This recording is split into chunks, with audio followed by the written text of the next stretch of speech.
എപ്പോഴും നമ്മൾ ഒരേ രീതിയിലൊക്കെ ചെയ്യുമ്പോൾ ഇടയ്ക്കൊരു വ്യത്യാസമാവാം. അപ്പോൾ ആദ്യം ഒരു അരക്കപ്പ് അളവിൽ സാബുനരി അല്ലെങ്കിൽ സാഗോ നന്നായിട്ടൊന്ന് കഴുകിയെടുത്തതിന് ശേഷം കുറച്ചധികം വെള്ളത്തിൽ ഒരു 1.5 മണിക്കൂർ ഒന്ന് കുതിർക്കാനായിട്ട് മാറ്റി വയ്ക്കാം. ഇനി ഒരു അടികട്ടിയുള്ള പാത്രം അടുപ്പത്ത് വെച്ചിട്ട് അതിലേക്ക് ഒരു 3 ടേബിൾ സ്പൂൺ പഞ്ചസാര ഇട്ട് കൊടുത്തിട്ട് നല്ലൊരു ഗോൾഡൻ കളറാവുന്നവരെ കാരമലൈസ് ചെയ്തെടുക്കുക. എന്നിട്ട് അതിലേക്ക് ഒരു 1.5 ടേബിൾ സ്പൂൺ ബട്ടർ ചേർത്തിട്ട് അത് രണ്ടും നന്നായിട്ടൊന്ന് അങ്ങോട്ട് യോജിച്ച് വരുമ്പോൾ 1/2 ലിറ്റർ പാലിൽ 1 കപ്പ് വെള്ളം ചേർത്ത് തിളപ്പിച്ചത് ആ ചൂടോടുകൂടി തന്നെ അതിലേക്ക് ചേർത്തിട്ട് നന്നായിട്ടൊന്ന് മിക്സ് ചെയ്തെടുക്കണം.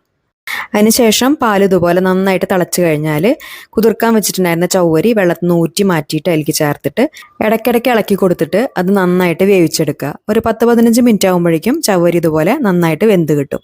അതിനുശേഷം പിന്നെ അതിലേക്ക് ഒരു 1/4 കപ്പ് പഞ്ചസാര ചേർത്തിട്ട് പഞ്ചസാര അതിൽ നന്നായിട്ടൊന്ന് യോജിച്ച് കഴിഞ്ഞാൽ നെയ്യിൽ വറുത്തെടുത്തിട്ടുള്ള അണ്ടിപ്പരിപ്പും മുന്തിരിയും അതുപോലെ മധുരം ബാലൻസ് ചെയ്യാനായിട്ട് ഒരു നുള്ളു ഉപ്പും ചേർത്തിട്ട് നന്നായിട്ടൊന്ന് അങ്ങോട്ട് മിക്സ് ചെയ്തെടുത്താൽ നല്ല ടേസ്റ്റി ആയിട്ടുള്ളൊരു ചവ്വരി പായസം റെഡിയായി. ഇതിൻ്റെ വിശദമായിട്ടുള്ള വീഡിയോ നമ്മുടെ ചാനലിലുണ്ട്. ലിങ്ക് താഴെ കൊടുക്കാം. ആവശ്യമുള്ളവർ കണ്ടു നോക്കിക്കോളൂ. അപ്പോൾ എല്ലാവരും ഉണ്ടാക്കി നോക്കുക.